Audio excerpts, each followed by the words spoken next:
Subscribe now and press the bell icon. Never miss an update.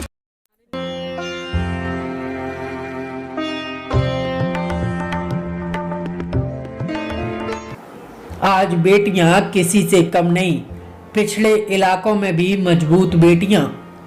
Sonbhadra के दुधी आदिवासी बहुल इलाका जो अभी काफी पिछड़ा माना जाता है, यहाँ के सीधे साधे आदिवासी सामुदायिक के लोग अभी बाहरी दुनिया से अलग अलग पड़े हैं।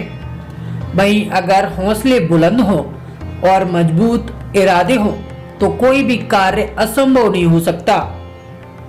जहां इस इलाके के लोग अभी बेटियों को दूर दराज भेजने में कतराते हैं, वहीं कुछ बेटियां घर से काफी दूर, यूं कहें देश से बाहर निकलकर डॉक्टरी की पढ़ाई कर रही हैं। और जब देश के ऊपर कोरोना जैसी महामारी की आफत आई तो विदेशों में सेवा देने व बड़े शहरों से भी दूर गरीब आदिवासी बहुल इलाकों में अपने क्षेत्र में सेवा देना ही भगवान का आदेश समझकर लोगों के सेवा के लिए इलाज व जांच करने का बीड़ा उठाया है। साथ ही ऐसे पिछड़े इलाकों को जहां पढ़ाई लिखाई से दूर लोग अपने घर के बच्चों को भी काम पर लगा देते हैं, वैसे लोगों को कोरोना महामारी से बचाव कैसे करें, कैसे हाथ धोएं, कैसे साफ सफाई करके मास्क लगाकर कोरोना से बचाव कर सकते हैं, ये डॉक्टर बेटियां समझाती नजर आ रही हैं। इन 5 छात्राओं के दल में 4 MBBS और 1 डी फार्मा की छात्रा शामिल है। Yerevan State Government Medical University Armenia से MBBS फाइनल ईयर की छात्रा शामिल है। देखिए सोनभद्र से मनोज सिंह राणा की खास रिपोर्ट। मेरा नाम मुस्कान गुप्ता है। मैं Universal College of Medical Sciences Bhairahawa Nepal से MBBS कर रही हूँ। मैं 3rd ईयर की स्टूडेंट हूँ और मैं यहाँ दुधी की निवासी हूँ। और हम लोग यहाँ पे 30 दिन पहले ही आए हैं दुधी में, और जिसमें हमें CHC के निर्देशन के अनुसार हमें यहाँ पे 28 डेज़ के लिए सेल्फ आइसोलेशन में रखा गया था। और अब जब हम लोग फ्री हो गए हैं, अब हमें ऐसा लग रहा है कि हमारी पढ़ाई भी छूट रही है, तो अब हम लोग यहाँ पे अपने कुछ 5 दोस्तों के साथ जो कि मेडिकल फील्ड से रिलेटेड है, कुछ हमारे स्कूलमेट्स हैं, कुछ हमारे फ्रेंड्स हैं, उन सबका एक टीम बना के हम लोग छोटे छोटे दुधी के गांव में जा रहे हैं। और जैसे कि हम सबको पता है कि बहुत सारी सुविधाएं हमारे छोटे छोटे गांव में, छोटे छोटे जो जगह है वहाँ पे नहीं पहुँच पा रही हैं। और शहरों में लॉकडाउन के वजह से ये सब तो है, लेकिन जो गांव के लोग हैं वो उसका पालन अच्छे से नहीं कर पा रहे, उसका देखना और उनको इस चीज़ का निर्देश देना भी बहुत ज़रूरी है। इसलिए हम लोग वहाँ पे जा रहे हैं और हमें उनको symptoms, sign symptoms corona virus के बारे में बता रहे हैं, उसके बारे में अवेयरनेस दे रहे हैं और उन्हें क्वारंटाइन का मतलब समझा रहे हैं, सेल्फ आइसोलेशन का मतलब समझा रहे हैं कि हमारी जो गवर्नमेंट है वो कुछ भी नहीं कर पाएगी जब तक आप हमारा साथ ना दें। इसलिए हमें कुछ ड्रग सेंटर्स, कुछ दुकानों, मेडिसिन स्टोर से हम लोगों को बहुत सारा सहायता मिल रहा है। हम अभी फ्री में किसी को गांव में जाके मेडिसिन दे रहे हैं और मास्क बांट रहे हैं।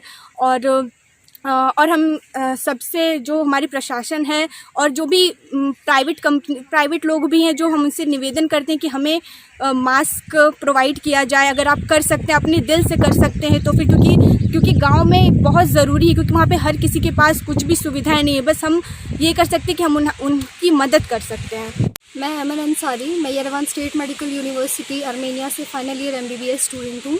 मैं अभी 1 महीने पहले इंडिया आई हूँ और मैं दुधी सोनभद्र में की रहने वाली हूँ। हमें घर आते ही CHC का ऑर्डर मिला कि हमें सेल्फ आइसोलेशन 14 डेज़ के लिए करना है। उसके बाद वो बढ़ा करके 28 डेज़ के लिए किया गया। अभी हम 2 दिन से फ्री हैं, वो आइसोलेशन कंप्लीट हो चुका है। तो मैं और मेरे कुछ कलीग्स, मेरे जो स्कूल फ्रेंड्स वगैरह थे जो अभी मेडिकल फील्ड में हैं, हम सब ने एक टीम बनाई। हम 5 लड़कियों की एक टीम है और हम, क्योंकि बहुत पिछड़े इलाके में रहते हैं, हम उन इलाकों में जा कर के, गाँव में जा कर के लोगों को कोरोना वायरस के बारे में बता रहे हैं, उनको अवेयरनेस दे रहे हैं और ये बीमारी कैसे फैलती है, इसके लक्षण क्या हैं और इसके ट्रीटमेंट के लिए क्या किया जा सकता है और साथ ही साथ क्या प्रिकॉशंस लेनी है, वो हम लोगों को बता रहे हैं। और इस काम को करने के लिए हमें हमारे एरिया के लोग काफ़ी सपोर्ट किए। जैसे हमें मेडिकल स्टोर्स ने ड्रग सप्लाई की, दवाई सप्लाई की है, और साथ ही साथ कुछ मास्क बनाने वाले लोग मास्क सप्लाई कर रहे हैं, ग्लव्स दे रहे हैं। साथ ही साथ हमें गाड़ी वगैरह भी मिल रही है ताकि हम अलग अलग गाँव में जाके लोगों को अवेयर कर सकें, और हम ये अवेयर कर रहे हैं। इससे हमें काफ़ी ज़्यादा लोग हमें सपोर्ट कर रहे हैं। जहाँ हम जा रहे हैं लोगों को इसके बारे में बता रहे हैं, वो लोग समझ रहे हैं, हमें सपोर्ट कर रहे हैं, और ये अवेयरनेस हमें बहुत सारे एरिया में करनी है। तो ये हम अभी शुरुआत किए हैं, और होपफुली हम बहुत सारे लोगों को अवेयर करेंगे, और इससे हमें काफ़ी ज़्यादा सेल्फ सेटिस्फैक्शन भी मिलती है। और साथ ही साथ ये हम जो भी नॉलेज है हमारे पास कोरोना वायरस से रिलेटेड, ये हम अलग अलग लोगों को बता रहे हैं। इससे उनमें भी नॉलेज मिल रही है, उनको भी समझ आ रहा है, और सेल्फ आइसोलेशन क्या है, क्वारंटाइन क्या है, सोशल डिस्टेंसिंग क्या है, क्या रूल्स बनाए गए हैं लॉकडाउन के दौरान घर में रहना, ये सब कुछ हम लोगों को बता रहे हैं। मैं हबीबा खातून दुद्दी की रहने वाली हूँ। मैंने 2017-18 में अलीगढ़ से डिप्लोमा की डिग्री हासिल की है, और यहाँ पे हम कोरोना वायरस से बचने के लिए हमारे कुछ सीनियर्स ने हमें अपने ग्रुप में ऐड किया है, कुछ डॉक्टर्स ने हमें ऐड किया है अपने ग्रुप में, और जो गांव-गांव में जा कर के लोगों को जागरूक कर रहे हैं। हमें बताया गया कि इससे कैसे बचना चाहिए, और घर में कैसे रहना है, और लॉकडाउन का कैसे पालन करना है, और हमें मास्क भी दिया गया है, और घर के बाहर ना निकले, रेगुलर हाथ साफ करें, घर में साफ सफाई रखें, और बस। मेरा नाम विजयलक्ष्मी सिंह है, और मैं बनारस में रहती हूँ, नर्सिंग के पद पर कार्यरत हूँ। और मैं यहाँ पर आई तो मैंने देखा कि बहुत से लोगों को बहुत कुछ जानकारी नहीं है। जैसे कि ये बहुत सा पुराना पिछड़ा एरिया है जहाँ पे सबके घर में टीवी रेडियो नहीं है, कुछ को पता है कुछ को नहीं पता है। तो लोग इस चीज़ को समझ नहीं पा रहे थे कि कोरोना वायरस क्या है, हमें इसे कैसे बचाव करना चाहिए, क्या करना है क्या नहीं। तो बस यही था कि हमने आज इन सबको सोचते हुए मैंने ये किया कि एक कैंप लगाया, और जिसमें लोगों को जागरूक किया।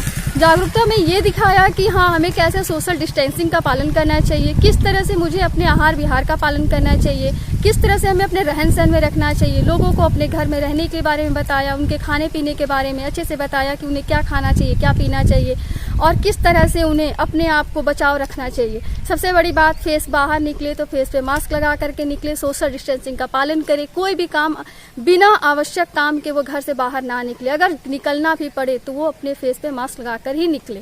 कहलन किसी घर जाओ मत, बैठने उठने किसी से छुआओ मत, अपना सुख बना के रहो, अपने घर में रहो, अपने घर के पालन करो, गुरुच पियो, ये सब बतैलन कि सब करोगे तो कुछ नहीं होगा। और का बतैलन बतैलन हम तो लगा कर हम गमछा से बांध कर रही दिन भर कहीं गमछा लेके मैं आपका हमारा नाम विक्टोरिया।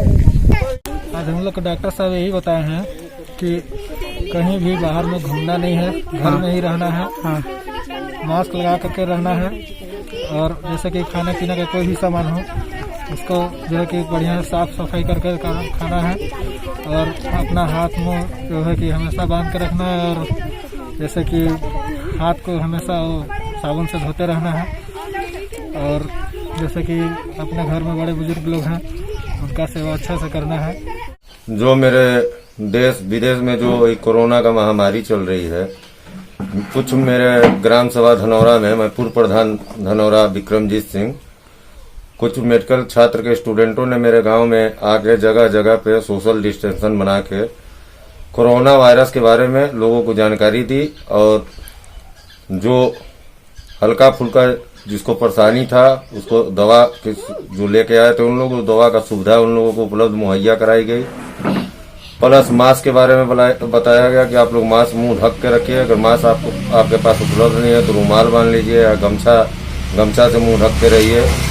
खेत में अगर काम करने जा रहे हैं तो आप सोशल डिस्टेंशन बना के काम कीजिए। हर चीज से बचना रहना है कोरोना से। तो हम लोग बताए हम लोग तो खुद सतर्क हैं। हाँ। अब हमारा जिससे बीपी बढ़ जाता है और शुगर भी बढ़ जाता है। हाँ। तो वही हम बताए कि भाई तो सब दवा हम चलाते हैं। 2 दवा हम रोज खाते हैं, वो सुबह है वो शाम। तब जाके हम मैंने चल पा रहे हैं, नहीं चल पाते। अच्छा। हाँ। और इसको पीने के बाद आप पानी मत पीजिएगा आधे घंटे तक। पहले ये गोली खा लीजिएगा, उसके बाद ये सिरप पीजिएगा, और आधे घंटे तक पानी सुबह शाम। जब भी दर्द बुखार होता, संगठन है, इन्होंने बताया है कि ये कोरोना वायरस शरीर में प्रवेश करने और इसके लक्षण को सामने देखने में करीब 14 दिन का वक्त लग सकता है। कुछ लोगों में 5 दिन, कुछ लोगों में उससे भी कम वक्त और कुछ लोगों में 14 दिन तक देखा जा सकता है। तो हमें शुरुआत